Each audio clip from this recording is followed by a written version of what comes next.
C'est la liaison idéale, roman de suspense psychologique avec Jesse Hunt, tome 7, écrit par Blake Pierce, lu par Caroline. Chapitre 1er. Des coups de feu retentirent, tirant brusquement Jessie de son sommeil. À moitié réveillée, elle sortit de son lit, saisit son arme sur la table de chevet et se précipita vers la porte de la chambre. Les coups de feu donnèrent l'impression d'avoir été tirés dans le salon. Elle jeta un coup d'œil au réveil. Il était 1H08 du matin.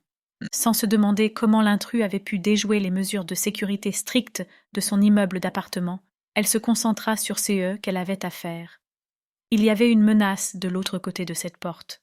Elle n'était pas la seule à être en danger. Anna dormait dans la chambre d'amis de l'autre côté du salon. Jessie inspira longuement et lentement avant d'ouvrir la porte et de regarder à l'extérieur. Elle vit une lueur faible dans la pièce, puis une deuxième volée de tirs la força à se retrancher derrière le mur. Est-ce que l'attaquant l'avait vue? Alors qu'elle se préparait à entrer dans le salon en rampant, elle entendit une voix. « Tu es encerclé, Johnny. Sors les mains en l'air », ordonna une voix mâle sévère. Soudain, on entendit une musique de film menaçante. « Vous ne mourrez pas vivant !» cria quelqu'un, avec un accent qui évoquait distinctement un gangster. Jessie s'autorisa à respirer normalement pour la première fois en 30 secondes. Baissant son arme, elle se releva et entra dans le salon, où elle vit la télévision allumée.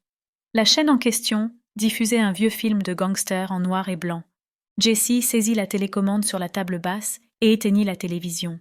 Le cœur battant encore la chamade, elle traversa le salon en évitant les vêtements, les chaussures et les magazines éparpillés par terre, puis elle arriva à la porte ouverte de la chambre de Hannah. Elle y passa la tête et vit sa demi-sœur de 17 ans, Hannah Dorsey, blottie sur le lit, endormie. La jeune fille avait repoussé les couvertures à coups de pied et frissonnait légèrement en se serrant dans ses propres bras. Jessie approcha sur la pointe des pieds, saisit la couette et la reposa doucement sur Hannah, qui marmonnait quelque chose d'inintelligible. La profileuse criminelle se tint au-dessus d'elle en essayant de distinguer des mots, mais, quelques secondes plus tard, elle décida que cela ne donnerait rien et y renonça. Elle repartit à la porte sur la pointe des pieds, jeta un dernier coup d'œil en arrière, puis ferma la porte. Elle soupira profondément. Malgré ses demandes répétées, c'était la 3e fois cette semaine que Hannah laissait la télévision allumée avant d'aller se coucher. Heureusement, c'était la première fois que Jessie était réveillée par les coups de feu d'un film de gangster. Une partie d'elle-même voulait secouer la jeune fille pour la réveiller et la forcer à éteindre la télévision elle-même, mais, comme elle l'avait récemment appris dans le bulletin d'information en ligne sur l'éducation des enfants auquel elle était maintenant abonnée, les adolescents avaient apparemment besoin de dormir beaucoup plus longtemps pour satisfaire les besoins suscités par la croissance de leur corps et de leur esprit. De plus, si elle interrompait le sommeil d'Anna pour lui adresser ses remontrances, demain, elle devrait subir encore plus de morosité de la part de la jeune fille. En retraversant le salon pour repartir au lit, elle se demanda quel bulletin d'information en ligne indiquait aux professionnels de presque 30 ans comment dormir décemment de temps en temps. Alors qu'elle souriait, elle trébucha sur une chaussure que Hannah avait laissée au milieu de la pièce, tomba au sol et heurta le bois dur du plancher du genou gauche.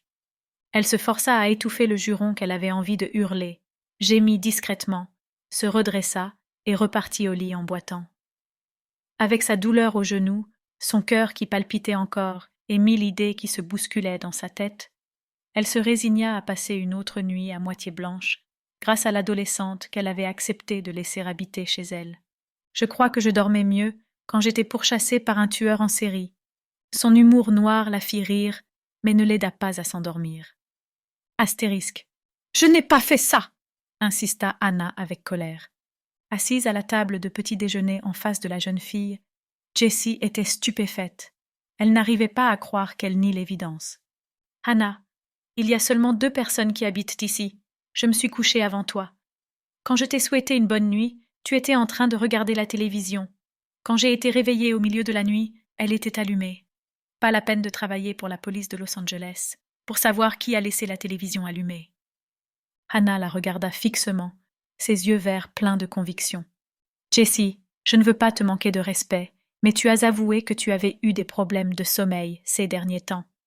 De plus, à ton âge, la mémoire commence à baisser un peu. Ne serait-il pas possible que tu aies oublié une chose que tu aurais réellement faite et que tu me la reproches parce que tu adhères aux stéréotypes? Nous espérons que vous avez apprécié cet aperçu. Pour continuer à écouter ce livre audio sur Google Play Livres, utilisez le lien dans la description de la vidéo.